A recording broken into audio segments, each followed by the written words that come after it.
transition into our next segment of the evening for mayoral candidate Todd, Gloria, and Joe. I will pass it off to you to do a quick introduction and we can get started. Thank you, Todd. Great to see you, Assembly Member. Really appreciate your time this evening and meeting with us. We've been holding a series of candidate forums over the past week or so and continue to do so. And it provides a great opportunity for our membership to come and ask some questions and really meet the candidates who are on the ballot and get to know them in person. So we appreciate that. And with that, I'll provide a brief introduction. Todd Gloria doesn't come from wealth or privilege. He is a third-generation San Diegan or Filipino, Dutch, Puerto Rican, and Native American descent. He grew up in Claremont and has spent his entire professional life in service to the public, beginning his career at the County of San Diego's Health and Human Services Agency. Todd has served 2 terms as a San Diego City Council member and as a California State Assembly member. Known as one of the most accessible elected officials in San Diego, Todd remains in close contact with neighbors throughout his district and credits San Diegans for keeping him focused on the issues that matter most in their communities. His opponent, Barbara Bree, will be presenting on Thursday evening at 5:30, so we hope you all can join as well. Unfortunately, she wasn't able to join us tonight. So with that, Todd, really appreciate again your being here tonight and would like to welcome some opening remarks and discuss a little bit about your priorities. Absolutely. Joe, thank you so much to the North San Diego Business Chamber. Thanks for this opportunity. At a time when we are just 21 days from the election and unable to do voter contact as we normally would do, opportunities like this are really invaluable. So thank you so much for this chance to meet with your members and to share a little bit about my vision for the city. Joe did a great job of providing the resume. You know, I've long been in service to San Diego, and I think a lot of San Diegans know a great deal about what I've done. But I'd like to share a little bit about, just in terms of introductory comments about why I'm running for mayor. And then certainly leave plenty of time for your questions from you, Joe, and from members that you want to put forward. I tell folks that I'm running for mayor because as a third-generation San Diegan, I know where our city has been.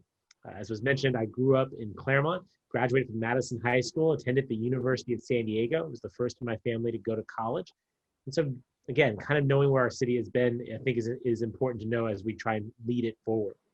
As was mentioned, I'm the son of working class family.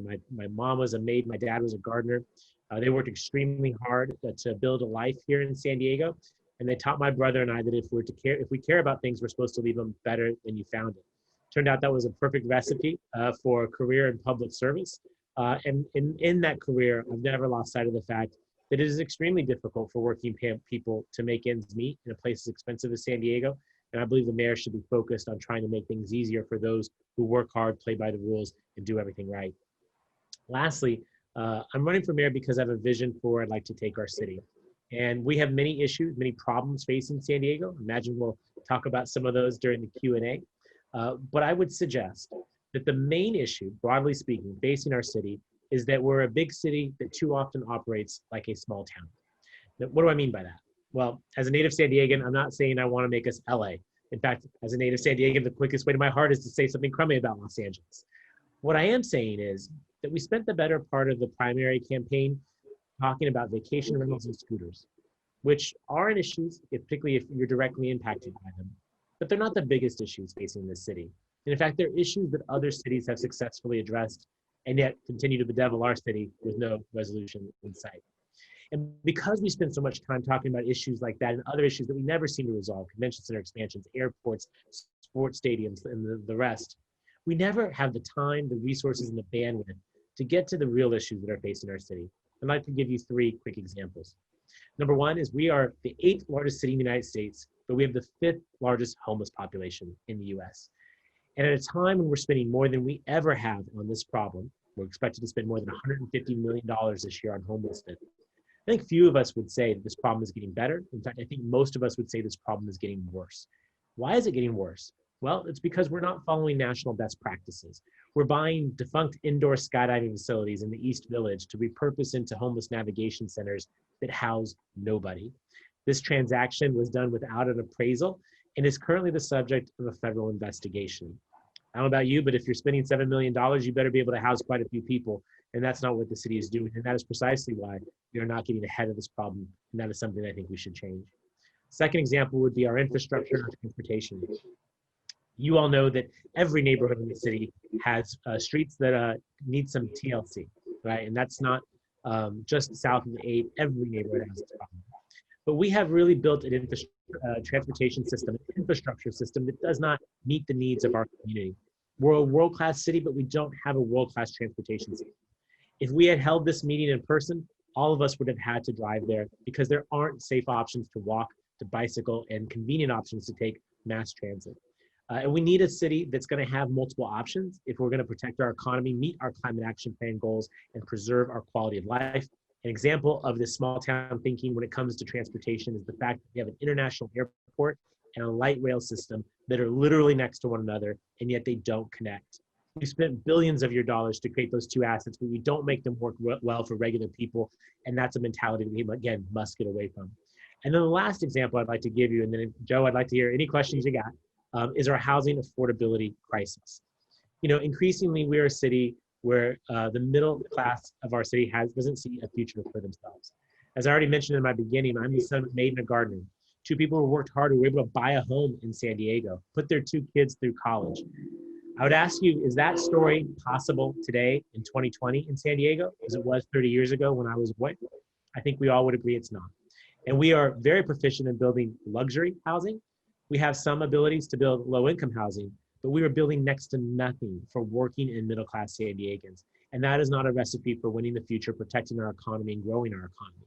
And so I want to be a mayor that's laser focused on building more housing that is affordable for working middle-class San Diegans, because I believe that's critical for our quality of life.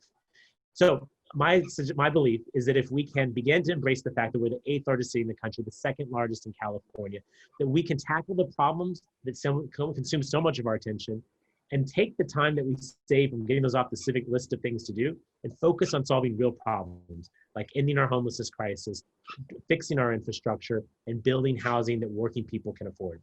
So that's the vision, that's the plan. We won the primary election with nearly 42% of the vote. I'm optimistic that we can repeat that at over 50% in the general. And I'd love to answer your questions about what's on your mind this evening. Thank you so much, Todd. And your priorities align well with our questions. We polled our membership to kind of come up with some general themes and topics that we wanted to address tonight. And they kind of fell into 3 categories: the economy, housing, and transportation. So that aligns well with what you just wanted to talk about. I think we'll start with the economy. Obviously, as a business chamber, that's front and center for many of our members, particularly amid the COVID pandemic. They've really struggled over the past 6 months or so. And we know at some point we'll emerge from this, but our businesses will likely still be struggling. What is your plan to help our businesses, and particularly our small businesses, thrive and survive this whole ordeal? Sure, that's a great question. It deserves a very thorough answer. This probably exceeds our time. So what I would ask folks to do is to go to toddgloria.com and click on Back to Work SD. This is my plan for how I would like to work to recover our economy and put people back to work. Joe, back in March when this all started happening, it was evident to me that this public health crisis was going to turn into an economic crisis. And so I think this is emblematic of my leadership style. I pulled together over 30 local leaders as and formed a task force to advise me on what these leaders would suggest that we do. This was led by Congressman Scott Peters and Paula Avila, the Vice President of our Regional Chamber of Commerce. And we had representation from the public and private sector, large and small businesses, our military community, public health officials, our binational partners. And the plan is laid out there. It's about 50 pages long. Again, it's on my website. But I want to maybe pull out just a couple of key strategies that I think are really important for getting our economy back to work. And Joe, you were asking about for small businesses. Well, you've already seen a number of efforts be made to try and help restaurants and retailers by having outdoor dining and retail. This is currently a temporary program in the city, but I believe it should be a permanent program, particularly because I think that the hospitality industry is going to take a long while to recover. This particular program is possible because the city's waiving fees and cutting red tape, and that should be something that we do on a go-forward basis. And I'd point out, Joe, that the common way that businesses interact with the city is through our development services department. And we need to change the culture, the city in general, but particularly at development services, from a culture of no to a culture of yes. And what do I mean by that? When I say a culture of no, what I foresee in this context is that no could be the difference between a business staying in business or going out of business. That culture of no could be the difference between 5 employees or 10 employees. And I would see it as the city's responsibility to facilitate and make sure that as many of these businesses can stay in business as possible. And that involves around a culture shift and, again, cutting red tape and waiving fees like what we've already seen in this emergency phase of the crisis. A second strategy that's in that plan, Joe, is a buy local effort. And what I mean by that is the city spends over $500 million annually on contract services and supplies, but we don't consider where we spend that money. And what I would recommend is focusing as much of that money locally as possible, purchasing and procuring items from local businesses in order to keep their doors open, keep San Diegans employed, and allow those San Diegans who draw a paycheck to spend that money in the community as a local economic stimulus effort. We also recommend a business mentorship program that perhaps we can work with the North San Diego Business Chamber on. You know, I've visited small businesses that are struggling and keeping the doors open with very little support. They often can't access PPP loans, don't know about some of the other programs that are out there. And I think a mentoring relationship could be particularly critical for some small businesses. And I think we can play a facilitating role in that. The last things I would just say quickly, Joe, is that our economy will not reopen until our schools reopen. And I think the city needs to be a partner with our school districts, making sure that they have the PPE and testing and other kinds of things that can allow them to reopen. Our economy locally also will not reopen until our border reopens.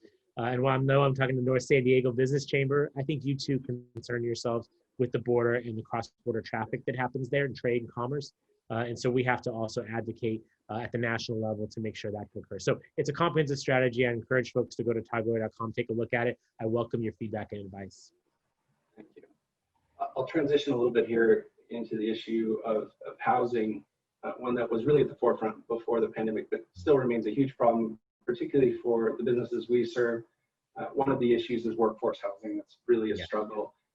Maintaining employees, keeping employees, and allowing them to live within a reasonable proximity of their workplace is a real challenge, as you know. Talk a little bit about what your plan is to address some of the housing issues we have in the city. Yeah, I so love that you said that, and particularly the setup of the question, Joe, because the housing crisis was all-consuming prior to the pandemic. I would argue it's still a major issue right now, and I'm fearful that it'll be an even more significant issue afterward when we're dealing with eviction moratoriums expiring, unpaid rent, mortgages that are going into foreclosure. This could get really brutal, and we need a strategy to get us out of it. Joe, some of it was what I just said a moment ago. If we adopt a different kind of attitude, a more customer service oriented attitude at City Hall, I suspect that we can process permits and do the kinds of things that can get more housing built pretty quickly. But that said, you focused on exactly where my focus is, and you heard this in my opening, is that we're pretty proficient at building luxury housing. We do have policies and procedures that help create low-income housing. But what I hear from job creators and business owners is that they need more housing for their workers who earn too much to qualify for low-income programs, but don't earn enough to be able to afford the luxury stuff that's so easily built. So what can we do about that? Well, I think there's a couple strategies that we could employ. Number one is that we have long had an affordable housing trust fund in San Diego, and I think it's time that we had a middle income housing trust fund. The existing trust fund exists in order to help finance projects that otherwise couldn't get built for low income people. But when you look at our production levels, and Joe, you may know this, but our Housing Commission last year issued a report that showed that over the last 10 years, the city has permitted just 33 homes that are priced for middle income San Diegans. 33 in 10 years, which is to say many of those years, nothing got built. So we need to provide some level of investment in the middle to facilitate and finance these projects to get them off the page and into the ground. So given that our Affordable Housing Trust Fund has been so successful in building thousands of low-income units, let's use a similar strategy to finance those middle-income units. And look at the Bay Area, where you see companies like Google and Apple making multi-billion-dollar investments in housing construction. But of course, they want to help their workers be able to afford housing. And I think this is one of the ways that we can invite that kind of anchor institution investment to construct the housing that they're interested in building. Two more quick examples, Joe. We have an affordable housing expedite program in San Diego, recognizing that time is money. And for those who want to propose affordable housing projects, they get front of the line privileges when it comes to permitting.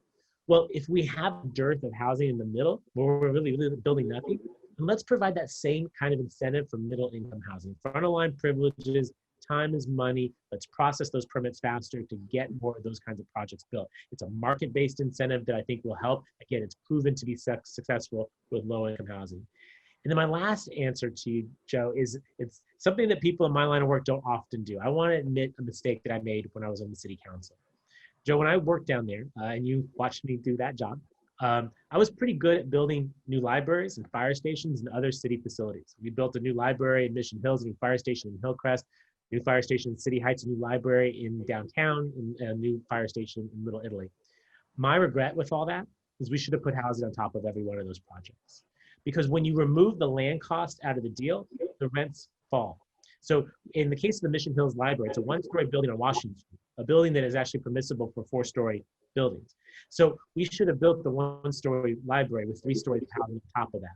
And by doing so, if we had done that, we would have been able to allow the librarian that works in that library to actually live in the community that they serve.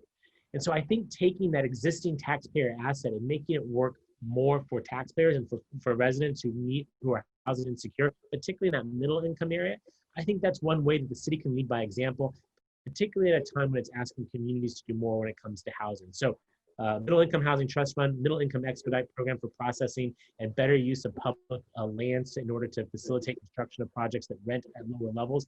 I think those are 3 creative solutions that could help us make a meaningful impact in that missing middle of housing. Thank you. I think we'll move to the subject of transportation, which is critically important, particularly in the North City where there is a lack of public transportation, and really vehicles are most people's options to get to and from work. What do you plan to do to address transportation issues in the region, and particularly what can be done to improve the commute or alternatives for North City residents and businesses? Yeah. I addressed a little bit this in my opening, but I believe that we need a world-class transportation system, and I want to use the authorities provided to the mayor under Assembly Bill 805 to help effectuate that. Some of you may remember Assembly Bill 805 was passed a couple of years ago. It changed the governance structure of SANDAG to give San Diego, the city of San Diego, a greater voice in decision-making at SANDAG.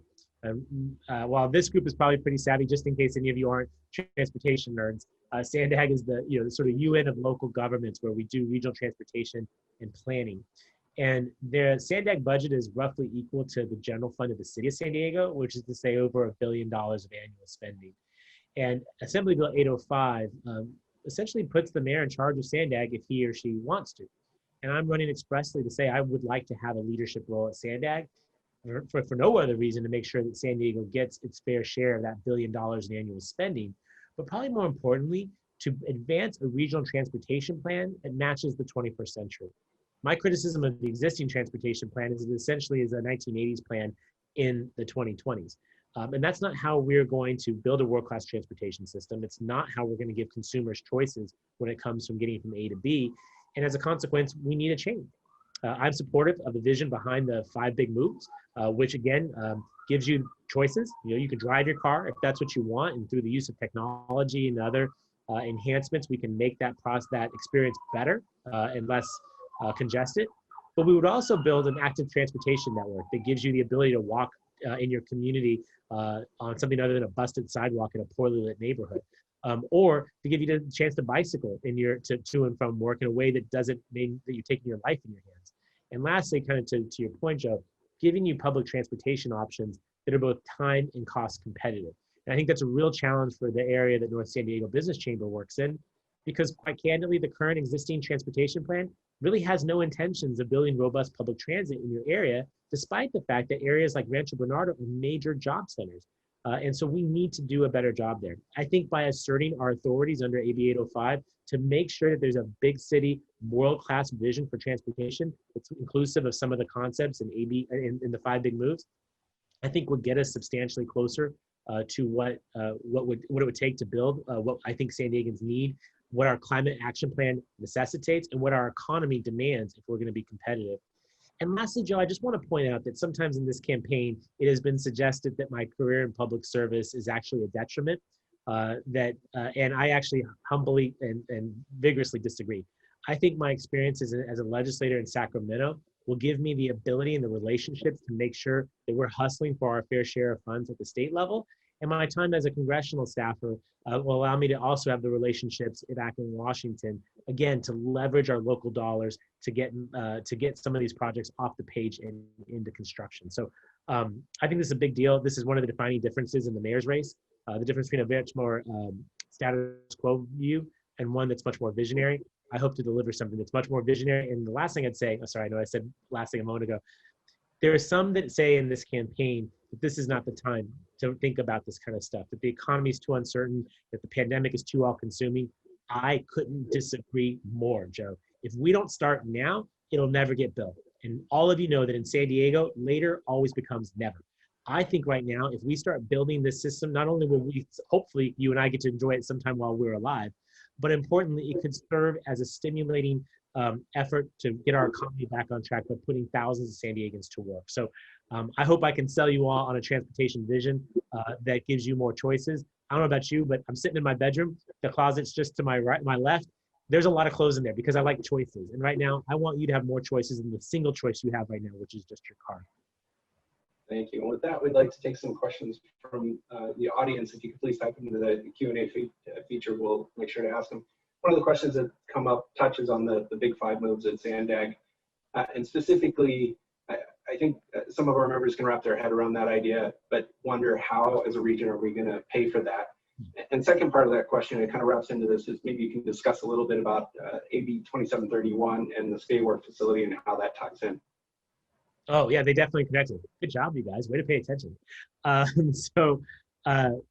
To go with how do you pay for it, let me just point out that the status quo approach of the current regional transportation plan and my opponent is over $130 billion. And the vision of the five big moves is currently costed at $170 billion. Now, that's real money. I'm not the kind of guy that says, oh, it's just $1 billion. What, we can find that. These are substantial investments.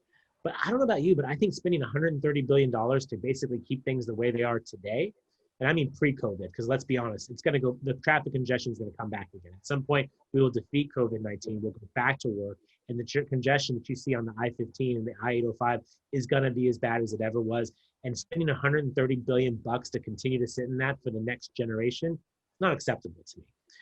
And so is it going to require a hustle? Is it going to require us to, again, leverage relationships in Sacramento and Washington, D.C.?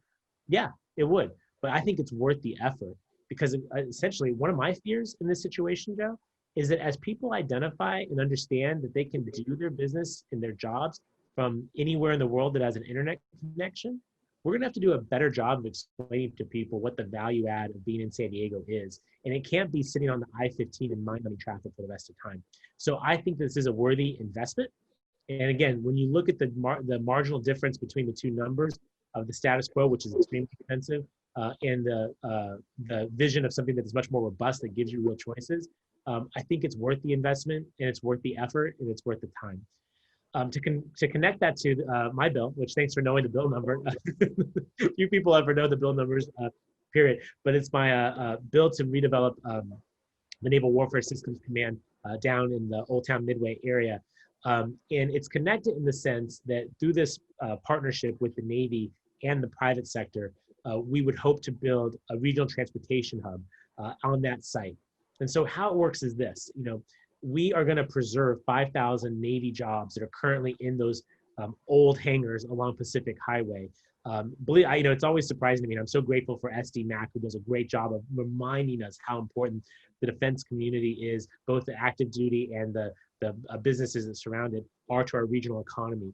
And to the extent that most of these active duty jobs are pretty sticky here in San Diego, places that are lower cost typically don't have the waterfront and the piers and whatever that we have that you need to tie up a boat at. But when you think about SPAWAR and the IT jobs that are in those old hangars, you recognize that those can probably be done from almost anywhere.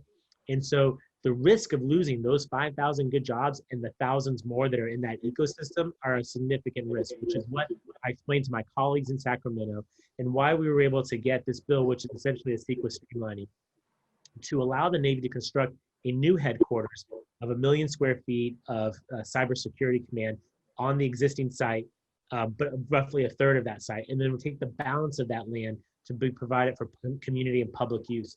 So that's where the regional transportation hub would go. And it essentially would be the brains of this world-class transportation system that we're talking about.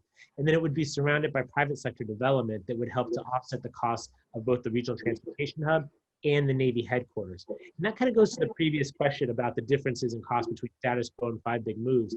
Is this particular effort of providing regulatory relief coupled with inviting private sector investment is going to deliver that regional transportation hub. And so it's that kind of creativity that may mean that we can actually deliver on the promise of this regional transportation plan in a way that is more, is less costly to taxpayers directly. And the last thing I would say is that, you know, we're going to keep those jobs and we're going to grow more jobs as a result. And I think that's all good for San Diego and is an example, again, of a local stimulus effort, right? With the regulatory relief that comes from the state, we can invite investment on that site to have a ton of construction jobs in the short term, a lot of long-term jobs on that site. And I think that's all good for San Diego, our economy. Thank you. And you just touched on the San Diego Military Advisory Council. And our next question is on that. Group published, the SDG&E published their annual military economic impact study today. 25% of our GRP derives from the military and defense industry. Please describe your thoughts on the impact of the defense industry in San Diego. In particular, District 5, what steps will you take to improve the defense business environment? Well, I'm living proof of the impact of the defense industry in San Diego. Joe, you introduced me quite well by noting that I'm the legislature's first Native American, Filipino, Puerto Rican, Dutch assemblyman. And the way that happens is the Navy, right? My grandparents, the men came here in active duty, the women came here to work in factories, and they stayed. And so I'm quite literally the product of the United States government's investment in San Diego. It brought my grandparents here.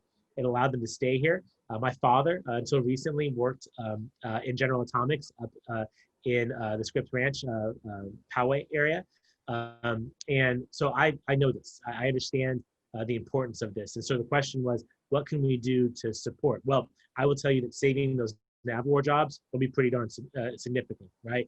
That it's not just the direct positions at NAVWAR, but it's the defense contractors that are currently literally across the street or within the ecosystem here in San Diego. And Joe, I think it connects back to other things that we've talked about. You know, I recognize that these are major companies and they have real choices in where they can be. And our business climate is indicative of whether or not they are determinative about whether or not they come or stay in San Diego. But I also think strongly, and when I talk to them, they say to me directly that our housing crisis and our infrastructure challenges are also determinative. And so if we are building the kind of housing that allows them to continue to recruit and retain talent to help run their businesses, that's going to be pretty critical. If the quality of life of their employees is better because they're not just sitting on the freeway stuck in mind-numbing traffic, that will also give us a competitive advantage. And I intend to continue to be a cheerleader. Again, I mentioned my experience as a congressional staffer. When I worked for Congresswoman Davis, I was her military affairs staffer. I was there at the birth of SD-MAC. I attended their first board meeting many years ago.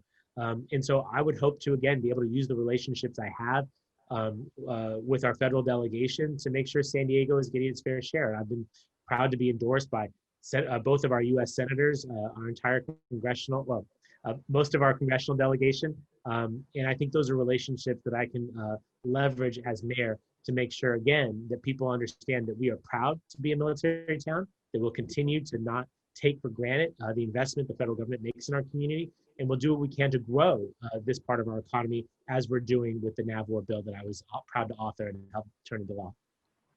Thank you. And believe it or not, we're kind of winding down our time. And so I want to make sure you have a few minutes to kind of provide some closing thoughts or anything we didn't ask that you would like to address. I would think, yeah, I just thank you guys for your time. You know, I know we all spend our life on Zoom now, so the fact that you sign up for another one, God bless you. But I think the reason you do that is because you care deeply about San Diego and you hope for a brighter future for our community. And that's precisely why I'm running for mayor. And Joe, I would just say that in this campaign, you know, it's a bit unusual. We have not, in recent history, no one can remember a time when we have two Democrats running against each other to be the next mayor of San Diego. And I would say that I'm extremely proud of the fact that I've built the biggest and broadest and most diverse coalition of support for any mayoral candidate that anyone can remember. From our Chamber of Commerce and our hotel industry, our tourism industry, our restaurant association, our downtown partnership. A lot of our business community is standing squarely behind me in this campaign, as well as our labor unions and the Democratic Party and other folks that are maybe a little bit more to the left. And I share this not just because I think those endorsements are going to help us win this campaign, although I believe that's the case, but importantly, I believe it will help me to actually deliver on what we're talking about in this campaign. That a coalition that diverse and that broad and that strong is going to be able to take what we're talking about relative to ending chronic homelessness, to building a world-class transportation system, to addressing our housing affordability crisis, particularly for working and middle-class San Diegans. I want to use this coalition, this broad, diverse group of folks who are standing with me in this election to make these promises and turn them into reality. And you've seen me be able to do this time and again when I was on the city council. You've seen me do it in the legislature with carrying big bills like our Navwar bill or the Pure Water bill that's going to provide water reliability for San Diego for a generation. You've seen that I can take on the big issues and deliver real results for San Diego. I really want to be able to do that for you as the next mayor of San Diego. And I would just conclude by saying, you all remember that I had the opportunity to serve as mayor before during a different crisis in our city's history. And I would say that I did the job for 8 months. I'm confident I can do it for the next 8 years. I simply need your support on November 3rd, and I humbly ask for your vote. Thank you very much for participating this evening. In your opening remarks, you talked about accessibility, and one thing I can certainly validate, Assembly member, is that is absolutely true. When I began my career as a reporter at City Hall, and Todd was very accessible, unlike not everyone at City Hall. So, you know, please feel free to reach out. I'm sure he'll be happy to answer any questions that we didn't get to tonight due to the short time we had this evening. So with that, Assembly member, thank you very much. We appreciate everybody who's participating this evening. Thank you for your time. And before we get started once more, I want to thank our partner SDG&E for their support, because without their help, this would not have been possible. A huge thank you to them, and if you get the opportunity to thank them, I encourage you to extend your appreciation as well. So before we get started, let me read a quick bio for Barbara, and then we can welcome some opening remarks. Barbara is currently the President Pro Tem of the San Diego City Council, representing the 1st District. She serves as the Chair of the Budget and Government Efficiency Committee, and as the Vice Chair, of the Rules Committee, and as well as serving on the Committee on Public Safety and Livable Neighborhoods. Prior to serving in office, Barbara was a high-tech entrepreneur and a community leader. She has spent the past 40 years living in San Diego with her husband, Neil, and raising their 2 daughters. With that, Barbara, I would like to welcome any opening remarks that you have. Great. Thank you, Dylan. Thank you for inviting me tonight. Well, I'm Barbara Bree, and I'm running for mayor of San Diego.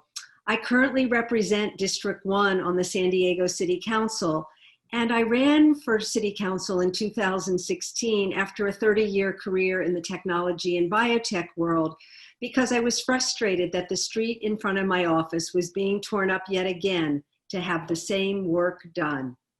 I got to City Hall, and quite frankly, what I found was a culture of no accountability and no transparency, and a place where major decisions are made behind closed doors. I stood up to this immediately, first by opposing the Soccer City land grab, a deal that had been done behind closed doors. I'm running for mayor because I want to bring accountability and transparency to City Hall. My priorities are to lead an economic recovery, to address building affordable housing with real solutions, not empty promises, to address homelessness by focusing on the root causes, and to bring fiscal discipline to City Hall. I welcome your questions tonight, and if you don't have any, I can go into more detail on my priorities. Thank you, Barbara. So before we get started, there are something I'd like to note. We, in leading up to these forums, polled our membership to find out what really was of interest to the business community. As a business chamber, that is always our first priority. And three categories that everything seemed to boil down into were the economy, housing, and transportation. And again, as a business chamber, I feel the most appropriate place for us to start the dialogue this evening is with the economy. As you know, a lot of businesses, and in particular small businesses, are suffering as a result of COVID. If elected mayor of San Diego, what is your plan to help them get back on track and help businesses survive and thrive in San Diego? Yes, first of all, Dylan, small businesses have been disproportionately hurt by the pandemic. In the early days, you could go buy a book or a piece of clothing or a toy at Target or Costco, but you couldn't go to your neighborhood retailer. And as mayor, I want to make sure that we're using data in whatever we do in terms of our businesses. As a council member, I have voted to pass ordinances to make it easier for all kinds of businesses to open and operate outdoors. And I think some of this should continue, particularly restaurants operating outdoors has added a wonderful community feeling. As mayor, I'm going to have a small business task force that will review all of our city rules and regulations to determine which ones are onerous and are simply not needed anymore and are hurting our small businesses. Long term, I have a broad view of the economy, and it comes out of my 30 years in tech and biotech, two industries that continued growing during the pandemic. It's long been a vision of mine to bring more of these good jobs downtown and to the South Bay, closer to where people live, where housing is more affordable. And it's happening right in front of our eyes right now with the revitalization of Horton Plaza and the recent purchase of the Manchester complex downtown by a new real estate investment trust focused on biotech. And this is transformative for our city to move these good jobs further south. And my next vision is a biopharmaceutical manufacturing sector in Otay Mesa. A lot of this manufacturing is going to come back to the U.S. because of the pandemic. There will be federal subsidies, and Otay Mesa is already zoned for industrial. And almost every major pharmaceutical company in the world already has some sort of a presence in San Diego. And that's why I think my private sector experience combined with my almost 4 years at City Hall are so important at this moment in time. Because if we grow high tech and biotech, it will help service businesses all over the region to grow and prosper. Thank you, Barbara. And that actually segues very nicely into our next topic. You touched on it a little bit, and that's the topic of housing. This is something that has been an issue well before COVID and many years prior, actually. And it is still remaining a major concern for both employers and employees in San Diego. Some of the more common things we hear as a chamber is people are concerned that they're not able to work and live in the same place. Can you talk a little bit about your plan to address the housing issues that are going on in the city? Sure. So first of all, I'll tell you what I won't do. I won't eliminate single family zoning, which my opponent would like to do. He has voted for state legislation that would eliminate single family zoning, and he has voted for legislation that would take away local control of land use. I believe San Diegans should be in charge of what gets built in our neighborhoods. And here is what I will do as mayor. First of all, revamp our development services department. It simply takes too long to get a permit, and time is money.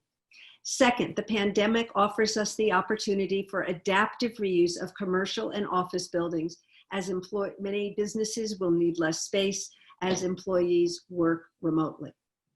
Third, I will enforce our existing laws against short-term rentals. That's about 16,000 single-family homes, plus at least 1,000 apartments that are now being used as visitor accommodations that should be available to San Diegans over the long term.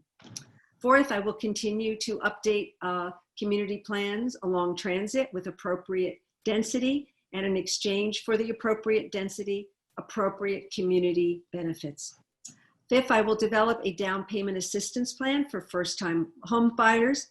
And sixth, I'm very excited that I've learned that a modular housing factory is planned for Tijuana. The transportation cost of modular is enormous, so you need to have the units built close to where you're going to use them. And this could allow us to provide housing for about $150,000 a unit, including land cost. So I think all of these things together will allow us to provide housing that working families can afford as we move forward with, we've already made it easier to do an ADU, an accessory dwelling unit or granny flat, and we're adding in the ability to do what's called a tiny home. Thank you, Barbara. I appreciate that approach where housing isn't a one-stop or one issue fix. There's multi-prongs that go into it. So I think having that approach will really benefit San Diegans. Our next question, and this is something that's been a very popular topic of conversation again, and especially in North County. There aren't a ton of transit opportunities for people in North County region, and mostly Maine people's main source of transportation is cars to get to and from work. What do you plan to do to address the transportation issues in North County, and particularly what can be done to improve transportation or transit as a whole in San Diego? Yeah. So at this moment in time, Sandag is considering something called the 5 Big Moves, which has a price tag of $177 billion. That's an enormous amount of money. And what's been lacking there is due diligence, critical review, deep analysis before moving forward with something that costs that much money, which would require a sales tax increase that 2/3 of us would have to support, as well as leveraging state and federal money. First of all, what I do support is improving our existing transit system, particularly focusing on first mile and last mile issues. The Blue Line trolley from downtown to the UTC area will be done in about a year. And that connects downtown to the #1 employment center in the region. And that will help in reducing congestion. One of the first things I did when I got to the city council was start a series of meetings with Sandag, MTS, and the employers in the UTC area, because that is in my council district, to discuss how we were going to get people from the trolley to their end destination. And I was astonished to find that these conversations weren't already happening. So I think we can build on our existing transit with focusing on first mile and last mile. I think the future is sort of taking place at UCSD on the campus, where they are doing a lot. They are testing autonomous vehicles, which are electric. So that's very good for the climate. And I think the future is going to include autonomous and smart highways. And I look forward to working with people who are truly thinking about the future, not in terms of not digging tunnels under our neighborhoods to do fixed transit, which is very challenging in San Diego given our topography. Thank you, Barbara. Another question that we had in leading up to tonight was 101 Ash Street. And I understand this is something that's been particularly popular in recent weeks. Can you talk a little bit about 101 Ash Street and what, in your opinion, can be done as we continue to move forward with that?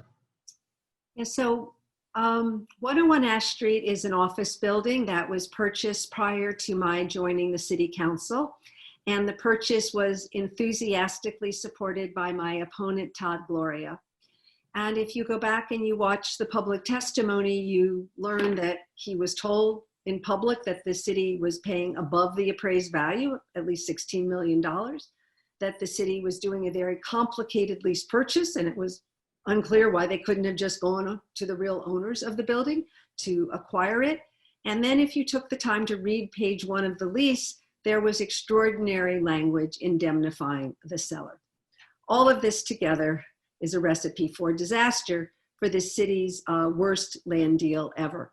I started asking questions about it ever since I got to City Hall, demanding answers, demanding transparency. The building has been empty most of the time I've been at City Hall.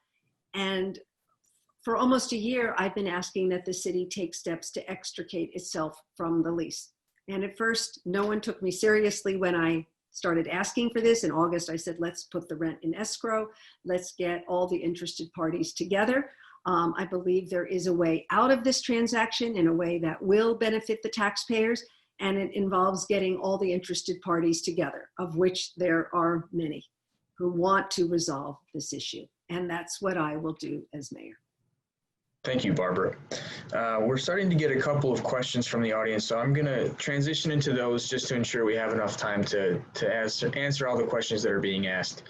The first is SDMAC published their annual military economic impact study today, and it showed about 25% of our regional GRP derives from the military and defense industry. Can you please describe your thoughts on the impact of the defense industry in San Diego and what steps you'll take to improve the defense business environment? Yeah, so this is a very important industry in San Diego, and in North County, you have Northrop Grumman and General Atomics making drones. So this is a very important part of your economy. And actually during the pandemic, just like tech and biotech, these industries continued working, and they were, and in the case of the military, well, the military is essential, and the manufacturing of drones and other military equipment is also essential. So I want to make sure that San Diego stays a center for this type of work. These companies require highly skilled labor. I want to make sure that our colleges and our community colleges are providing them with the skilled workforce that they need to succeed. Thank you. The next question we have here is, can you please talk about your experience as a business leader? What was the nature of the business? How many employees did you have? What was your leadership style? Yeah. So I'll give you a sort of synopsis of my career. I'm very early in my 20s. I worked for a small real estate developer in Philadelphia. I mean, I was a bookkeeper. I showed apartments. You know, I was a junior nobody. And then I earned an MBA from Harvard in 1976 at a time few women were earning an MBA anywhere. I had the normal job opportunities in consulting and in the business world, but I'd always wanted to be a journalist. And I came to California to cover economic issues in state government for the Sacramento Bee, and then was hired by the Los Angeles Times. And during all of that, met my first husband, who was here in San Diego. I left journalism after our first daughter was born in 1983. I left journalism, she was born in 81, sorry, and then I left journalism a few years later, and I spent 10 years at a program called Connect, which was started to help start high-tech and biotech companies. And my first marriage ended in 1993. Sometimes things don't work out, but at that time I was a single mom with two daughters, 8 and 11. I was living in a house that was about to go into foreclosure, and I needed to figure out a new path for myself. And it was then that I decided to become an entrepreneur. I met my second and last husband, Neil, about a year later. We started a software company together in '95 that pioneered high-speed internet access in hotel rooms. We sold it, we raised some venture capital, and we sold it successfully in 1999. At our peak, we had about 45 employees. Before the sale, I joined another startup called proflowers.com on day one as the vice president of marketing. I was there on day one when there were just 5 of us, and I was with the company for almost the first 5 years, sort of from 0 in revenue to over 100 million in revenue when we became profitable. And at that time, I think we had about 150 employees. I then spent a number of years investing in startups, mentoring entrepreneurs, serving on nonprofit boards, and that's what I did before I ran for city council. Great. So my leadership style, very good. I think I've been successful in my life, and I've started 2 organizations that empower women, Run Women Run and Athena San Diego, because I've been able to bring together people who have skill sets I don't have, people who are smarter than me, and empower people to do their job and to listen carefully. As I said, my first career after business school was as a journalist. And from that, I learned to do my research, to listen, and then I was relentless in getting the story. And I think those traits from journalism and a sense of urgency, because when you're a journalist, well, back then it was, we had a daily deadline. Now as a journalist, you have a deadline every minute, but you learn to do things without sort of dawdling.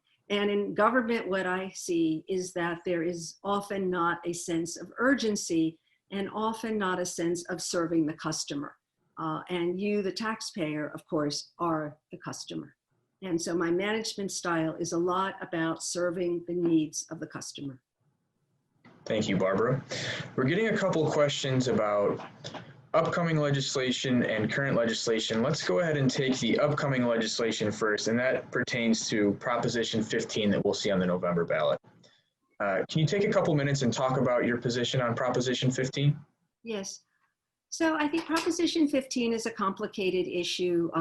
As you know, it would set up a split roll, and it would tax commercial and office properties at a higher rate. And it's clear we need to do more to help our schools at this moment in time. But I'm very concerned about the impact on small business, because it sets a $3 million ceiling in terms of if your property is under $3 million, you're exempted. But we live in a place where real estate is very expensive, and also many small businesses don't own the building they're in, they lease space. And leases are written in a way that any increase in costs are passed on to the tenant. So I will be voting no on Proposition 15. Thank you. And then the next piece of legislation, this is something that passed in 2019, AB5, and it's caused a number of challenges for the business community. Can you talk about your position on AB5? Yes. So I think AB5 was the wrong approach. We had to do something. There was a court decision that said we have to do something about independent contractors. And what AB5 did was create a series of exemptions. So doctors, lawyers, insurance agents, real estate brokers, professions with lobbyists got exemptions, and more have been added with a more recent legislation. But I think this was the wrong approach. What other places have done is create a third category of worker who gets benefits and protections on a sliding scale depending on the number of hours a week they work. And this is what Proposition 22 would do for Lyft and Uber drivers. And I am voting yes on Proposition 22, but it only applies to them. It does not apply to many others. Quite frankly, I think AB5 has been a job killer. I know many people in different professions who are out of work because of AB5. Companies are simply finding people in other states to do tasks that were done by Californians. And I think what's interesting to note in this election for mayor, both Todd, Gloria, and I are Democrats. Then this is the first time that two Democrats have been in the final two for mayor. And we are very similar on how we would address police reform and some other issues, but we differ on land use and we differ on issues like AB5. And I think my opposition to AB5 comes out of my many years in the business world and seeing the disaster that it has caused.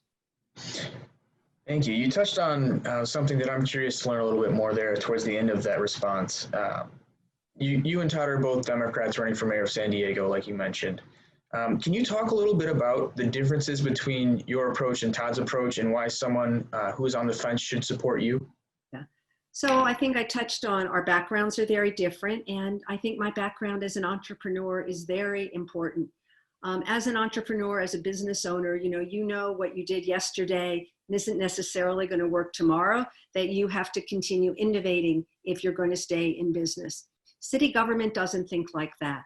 And it's clear, we're in the middle of a pandemic, our revenues are declining. And it's very clear that the city has to think in new ways. And that's what I've had to do my whole life.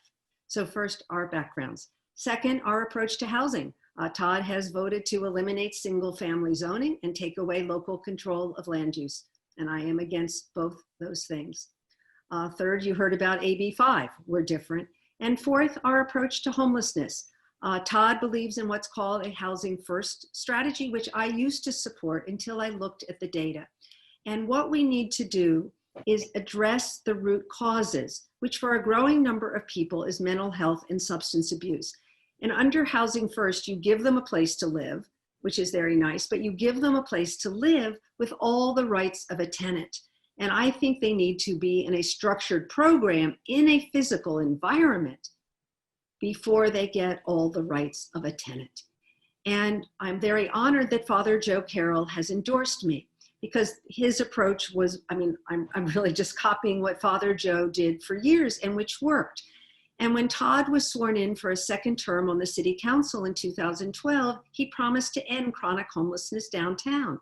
At that time, there were about 600 unsheltered individuals downtown. The Downtown Partnership does a count every month. And when he left office more than 4 years later, there were over 1,400. And this is because he closed the winter shelter and he moved away from a philosophy that focused on meeting the individual needs of people and mental health and substance abuse. Thank you, Barbara. As we're winding down on time, I'd like to ask one final question, then we can go into the final comments. In your opinion, what do you believe the biggest challenge that San Diegans will face over the next 10 years is? And as mayor, how would you help us combat that challenge? I think the biggest challenge we face is growing our city, growing our economy with good jobs for our children and our grandchildren and all the things that comes with that, which is housing, transit, and the environment. We live here because we love San Diego. We love the beaches and bays, our canyons, our mountains. This is what our climate, this is what we love about San Diego. And we have to figure out how we can grow in a way that's going to preserve what we love about San Diego and preserve the character of our unique neighborhoods. And I think it is very doable if San Diegans control what happens in our city. Thank you, Barbara. I really appreciate you taking the time to sit down with us. I hope this has helped enlighten some of the folks that were able to join us this evening. Before we close, I'd like to give you a few minutes to wrap up with some final remarks. Yeah.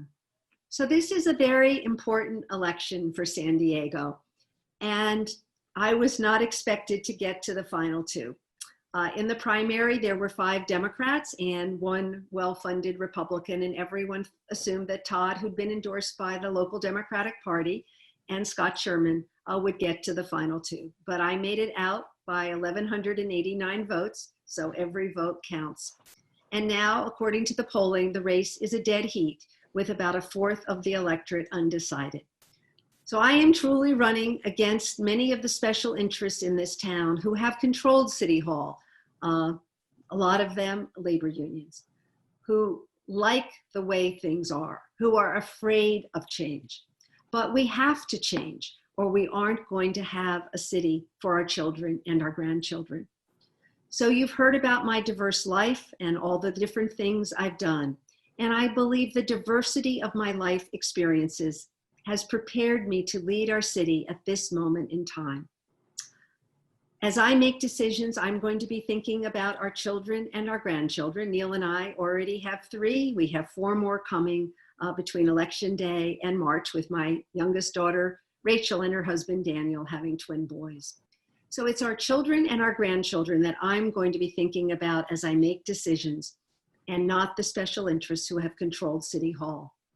I'm very honored that we have built a grassroots coalition of residents all over the city who are volunteering, phone banking, and texting from their homes, handing out yard signs, talking to their neighbors about why they believe I would be the best choice for mayor.